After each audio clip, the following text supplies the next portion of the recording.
Jadi bukti-bukti inilah yang dikumpulkan nanti oleh si penyidik untuk diambil suatu kesimpulan ketika perbuatan ini adalah perbuatan pidana.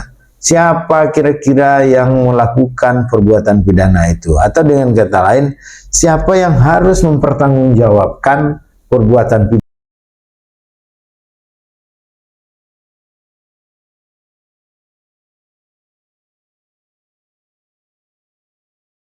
Assalamualaikum warahmatullahi wabarakatuh. Alhamdulillahirrahmanirrahim. Bersyukur kita kehadiran Allah Subhanahu wa Ta'ala atas segala nikmat yang sudah diberikan tentunya selama ini, sehingga kita bisa dengan lancar menjalankan segala aktivitas dan memenuhi segala kewajiban tentunya yang harus kita jalankan. Selawat beriring salam juga tidak bosan-bosannya kita kirimkan kepada junjungan alam besar Muhammad Sallallahu Alaihi Wasallam dengan mengucapkan Allahumma shalli ala sayyidina Muhammad wa ala ali sayyidina Muhammad. Mudah-mudahan dengan banyak kita berselawat kepada beliau, Allah izinkan pula di yaumul mahsyar beliau untuk memberikan syafaat kepada kita, sehingga kita termasuk kepada umat atau orang-orang yang memperoleh pertolongan dari Allah dan Rasulnya. Sobat-sobat sekalian, di sela-sela kewajiban saya menjalankan tugas sebagai seorang mediator di Pengadilan Agama Pekanbaru, saya juga ingin menyampaikan suatu edukasi tentang ilmu hukum kepada sobat-sobat sekalian, khususnya yang selalu setia untuk mengikuti perkembangan dan tahapan-tahapan keilmuan hukum yang saya berikan melalui video pembelajaran atau video YouTube ini. Sobat-sobat sekalian, dimanapun Anda berada, tentunya karena konsentrasi saya dalam sisi keilmuan hukum adalah hukum pidana, maka saya kembali akan menjelaskan sesuatu hal yang mungkin perlu dan berguna bagi sobat-sobat sekalian di dalam menjalankan aktivitas sehari-hari, khususnya di bidang hukum pidana tentunya.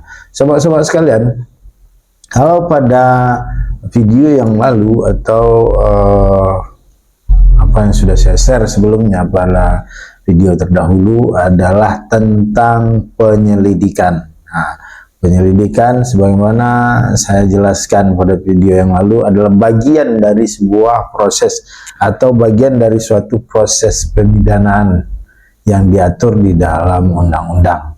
Jadi ada penyelidikan, ada penyidikan, nanti juga ada penuntutan yang akan kita bahas. Nah, pada video yang kedua ini yang akan saya bahas adalah tentang penyidikan. Apa itu penyidikan? Bagaimana pengaturannya? Nanti akan saya jelaskan dalam video ini. Silakan diikuti terus video ini, dan jika memang menurut sobat-sobat sekalian video ini ada manfaatnya, tentunya silakan dibagikan melalui akun-akun media sosial yang sobat-sobat miliki, dan dapat juga dengan cara melakukan like, comment, subscribe pada video ini tentunya. Sekarang kita akan lihat dalam aturan atau dalam regulasi yang ada apa yang dimaksud dengan penyidikan. Nah, tepat pada pasal 1 angka 2 KUHP atau Kitab Undang-Undang Hukum Acara Pidana ini memberikan pengertian tentang penyidikan. Jadi kembali saya tegaskan bahwa pengertian penyidikan ini diatur di dalam pasal 1 angka 2 Kitab Undang-Undang Hukum Acara Pidana.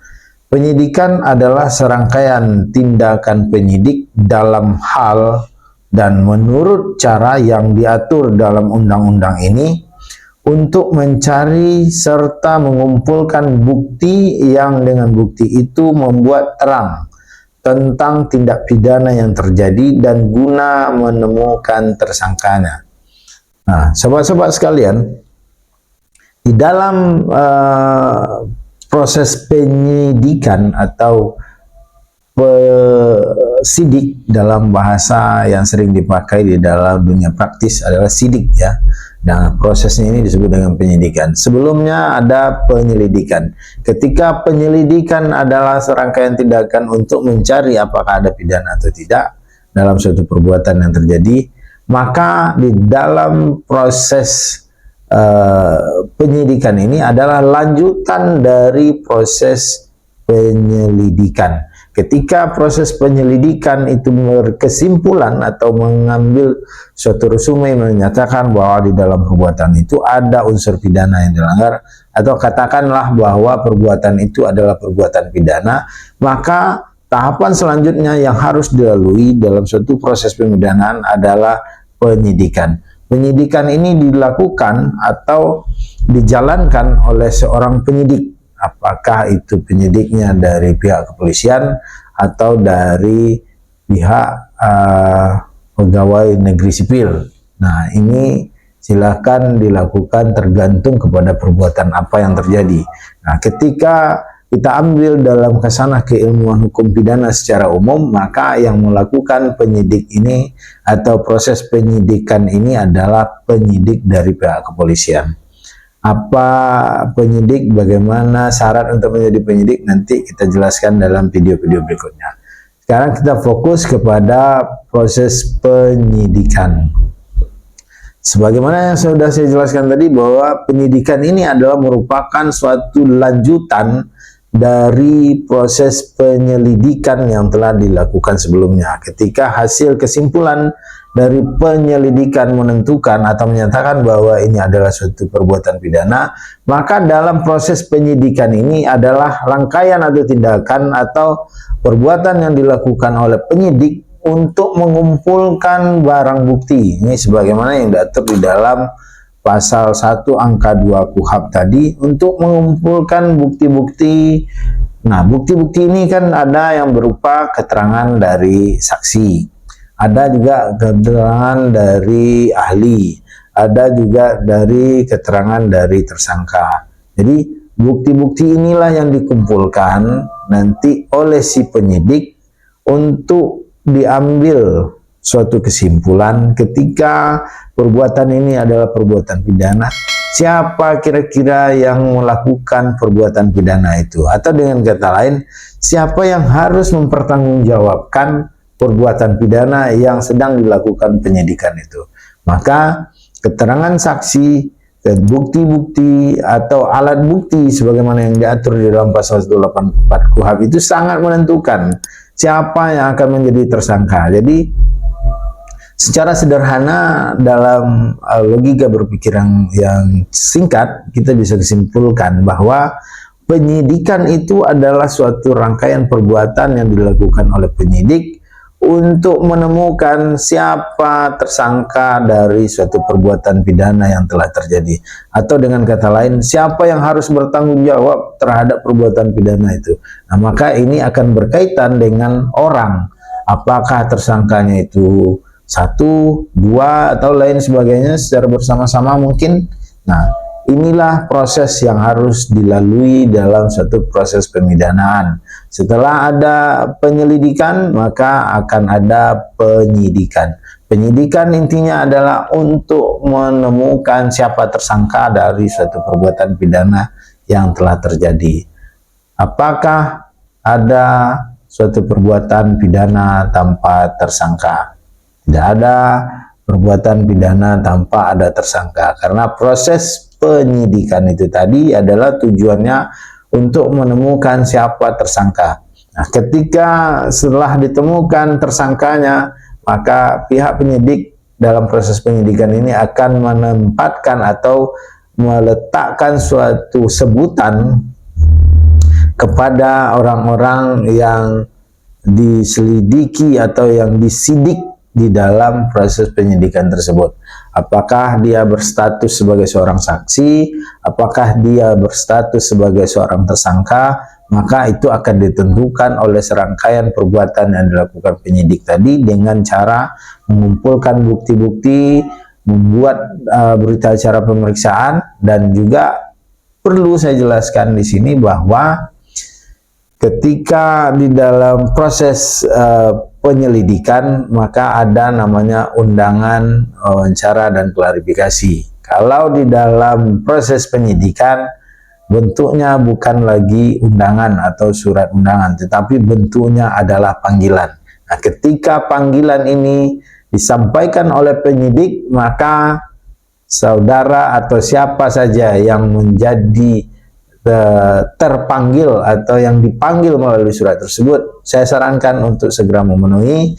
Karena apa? Karena di dalam proses penyidikan ini sudah ada yang namanya upaya paksa. Ketika sobat-sobat sekalian misalnya sudah dipanggil pada surat panggilan pertama untuk dilakukan pemeriksaan, namun tidak memenuhi isi panggilan tersebut dengan alasan apakah ada sakit, berhalangan, dan lain sebagainya, apalagi tanpa konfirmasi, maka akan berpotensi penyidik akan melakukan pemanggilan kedua kepada saudara sekalian.